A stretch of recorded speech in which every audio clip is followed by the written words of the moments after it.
Bismillahirrahmanirrahim. Assalamualaikum warahmatullahi wabarakatuh. Wilujeng enjing sadayana sampurasun. Patepang deui sareng Bapak yang nerusup dina pelajaran bahasa Sunda khususna kanggo kelas 11 SMA Puldeui Al Muhajirin. Dina pertemuan ayeuna insyaallah Bapak bakal ngabahas ngeunaan warta.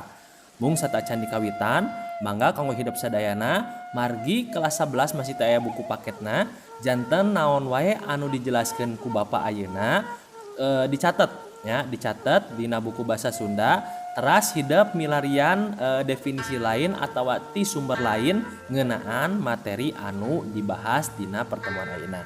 Oke, langsung wae mangga disiapkeun buku catatanna. Terus satacan dikawitan oge Bapak ngemutan kanggo pengabsenan mangga tiasa langsung ditulis di kolom komentar channel YouTube Bapak. Yuk urang langsung kawitan wae materi bahasa Sunda ngeunaan warta. Nah, dina pertama Bapak bakal ngabahas 2 poin ya anu bakal dibahas. Kahiji nyaeta definisi warta, anu kadua nyaeta ngeunaan struktur teks warta. Sakali deui dina pertemuan ayeuna bakal aya 2 poin anu ku Bapak bakal dibahas. Kahiji nyaeta ngeunaan pengertian warta atawa definisi warta, anu kadua nyaeta struktur warta. Oke, anu kahiji nyaeta definisi warta. Nah, warta pasti hidup tos teu aneh deui nya ketika ngadangu kecap warta. Ya, jadi warta teh dina basa Indonesia na teh nyaeta berita. Nah, definisina atau pengertian warta Bapak nyanakna dina buku paket Rancage diajar bahasa Sunda ya. Di dieu aya 2 pengertian warta. Jadi sakali ini mangga ditulisnya aya 2 pengertian warta. Nah, pengertian secara umum.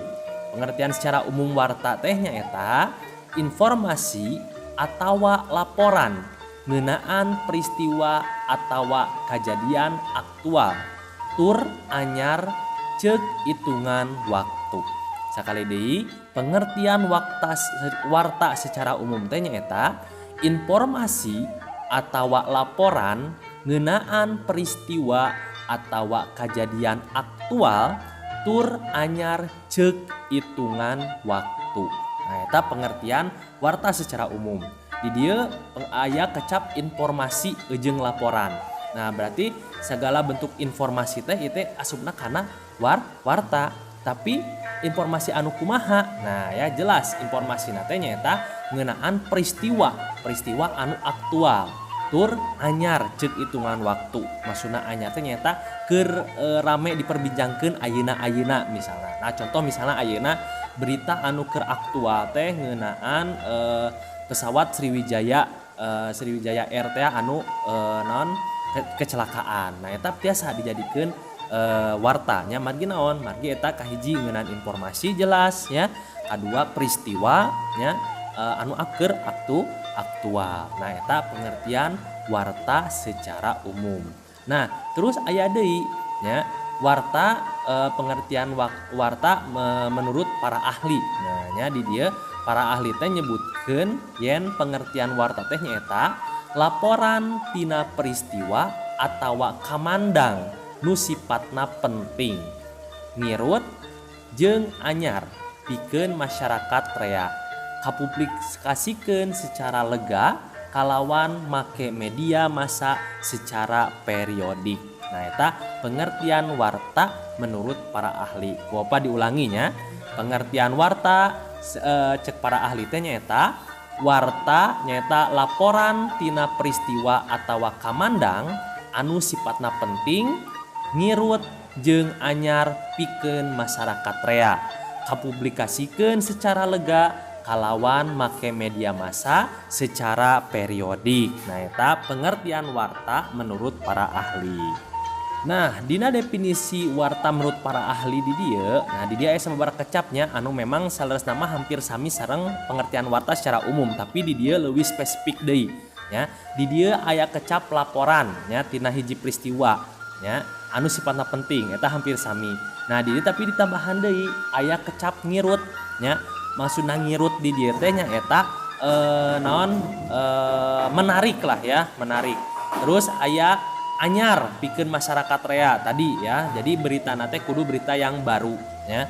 Terus kapublikasikeun secara lega, maksudna nyaeta dipublikasikan ya secara lega mau eta dina media elektronik, media cetak, media massa jeung sajabana nya kalawan make media massa secara periodik. Nah maksudna secara periodik teh nyata aya kurun waktu. Nah jadi misalnya informasi nu ayeuna nya belum tentu sabulan deui teh masih menarik kanggo dijadikeun informasi atau warta. Nah jadi di dia sifat teh nyata periodik, artina teh nyata aya batas waktu. Nah eta pengertian warta menurut para ahli. Oke, tadi orang terus ngebahas ngeunaan definisi warta nya. Ternyata pengertian warta teh lega pisan nya, aya anu pengertian secara umum jeung aya menurut para ahli. Nah, lanjutkeun deui kana poin kadua nyaeta ngeunaan struktur teks warta. Nah, nya jadi struktur teks warta teh dibagi jadi 3. Kahiji nyaeta judul, kadua nyaeta teras, katilu nyaeta eusi. Sakali di struktur teks warta teh dibagi jadi 3 jenis ya. Kahiji nyaeta judul, kadua teras, sareng nu katilu nyaeta eusi. Nah, kumaha bakal dijelaskeun hiji-hiji ya. Anu kahiji nyaeta judul. Nah, judul teh nyaeta kecap kunci atau keyword ya, anu ngawakilan warta kalawan gembleng. Nah, jadi judul teh nyaeta mewakili sadayana eusi warta anu bakal dibahas atawa anu bade dibacakeun. Ku kituna lamun misalna urang nuliskeun judul ulah sagawayah atawa teu tiasa sembarangan. Margi naon? Margi kanggo pembaca sateu acan maca eusi warta teh nyaeta pasti maca heula judul warta. Nah, lamun misalnya dina judul warta henteu pingiruteun atawa tidak teu matak menariknya anu maca, pembaca oge pasti moal maca kana eusina. Jadi usahakeun lamun misalnya urang nulis judul kudu anu matak ngirut atawa judulna teh yang membuat menarik si pembaca. Nah eta judul. Anu kadua nyaeta teras. Teras atawa lead nya lead warta kaasup bagian nu kacida pentingna dina warta.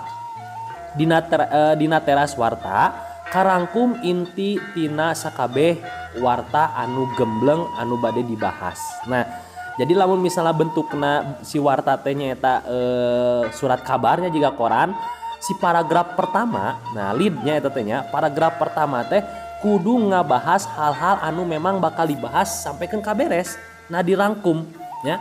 Tapi tetap hampir sami ujung judul dina teras atau lead oge kekecapan anu digunakeun teh kudu matak ngirut oge. Margi naon di dinya naon nuturkeun atawa terus nuturkeun atawa ngajelaskeun berita anu bade dibahas dina eta berita. Nah makanya dina teras atau lead sami ujung judul nya saparagraf teh kudu kekecapan atawa kudu kalimat-kalimat anu matak menarik si pembaca. Nah eta bagian teras. Anu katilu nyaeta bagian eusi. Nah bagian eusi nyaeta inti tina teks warta.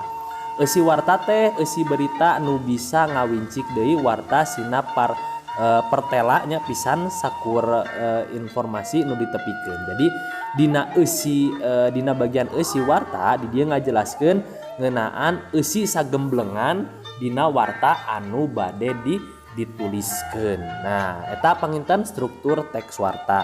Jadi sakali deui struktur teks warta aya 3, kahiji nyaeta judul, kadua teras, katilu nyaeta eusi. Dina judul jeung teras ieu wayahna kudu ngagunakeun kekecapan atawa kalimat anu matak ngirut nya. Dina eusina oge nyaeta kudu ngagunakeun bahasa anu gampang dipahami ku sadayana kalangan nya.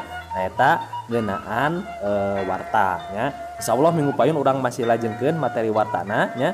Dina ayeuna panginten cekap wae kanggo materina. Hatur nuhun karena segala perhatosanana. Hapunten bilih aya kelepatan. Assalamualaikum warahmatullahi wabarakatuh. Sampurasun.